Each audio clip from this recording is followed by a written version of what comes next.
feel a little bit better. I found somebody to talk to. Right. Good. So I found a therapist. I started this guy, Paul. He was as crazy as the fucking day is long, but it was somebody that I could talk to that couldn't, like he didn't have a vested interest in what I was saying. Like he had to tell me, like, you talk to your wife, you talk to your husband, they're going to say things that make you feel better. If you go to a good therapist, he's going to say things that don't make you feel better, things that you need to work. Yeah, to challenge you, things that you need to walk. I mean, he was nuts. He was telling me things that he was a swinger, and he was. I'm like, Jesus Christ. I'm like, bro, I'm here for TMI. Yeah, I'm like, I'm here for therapy. Now I feel like I'm giving you therapy, but tell me more about the swinging thing, right? So, so now I'm thinking like, only you pick a psychologist that likes swinging and wants to tell you about his swinging. Oh my God. That's the odds that you have, by the way. It was so crazy. And I always say this one story where the guy said, Ray, you're a little too, a little too frank with what you say. You don't hold back. And I said, just then my phone rings in the middle of therapy session. And it's this guy, Jeff, who works for me. And Jeff's a little on the heavy side. And he called me up to complain that we're working on this firehouse and he has to go up and down these steps. Right. And he goes, Ray, these fucking steps, bro.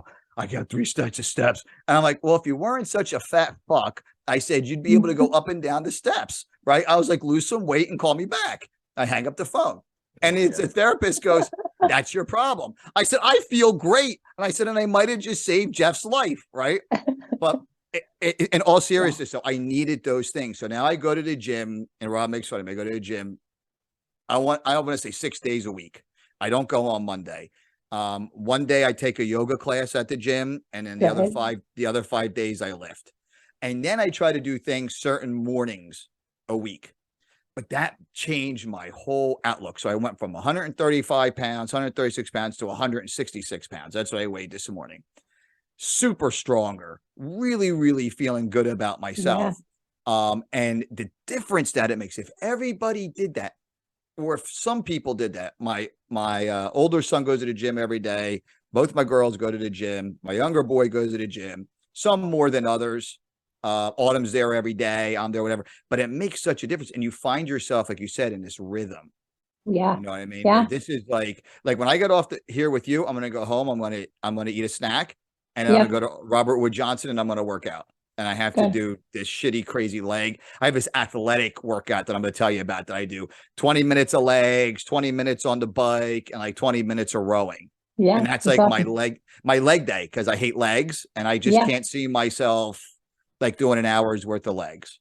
You know what I mean? But I think you get into that rhythm and you start to feel better about yourself. And I think you have some experience with that too, where you find yourself as you're running, or you find yourself in a spot that, like, I don't answer my phone in the gym unless like my kid texts me, not like my daughter thought somebody had broken our house. It was like 911. So, all right, it wasn't true, but I'm glad it wasn't. Thank God. And the 7 police officers that came too, they there was no, whatever. It's a whole story, but I don't answer phone during the gym. That's like my, that's like my time, you know what I mean? And that makes a difference. Like you find yourself like, I'm going to go from here, I'm going to go from there. And even if somebody says hi to me, or hey, Ray, or can you, whatever like that, that's cool. And I set the timer on my watch. I give myself an hour and I just fucking try to get it in. And that's like what I do. And then I just go home and eat and do whatever. So you're saying it's very similar things. Yeah, I think it's important because I think you need that time for yourself. And I tell a lot of my clients too, like, you can't pour from an empty cup. Like, if you do so much with family and work, and there's so many obligations, like, what are you doing for yourself? But what I do appreciate recently is that the things are starting to switch too in regards to health and fitness. Like, I think when I was younger, in my 20s, you worked out to lose weight.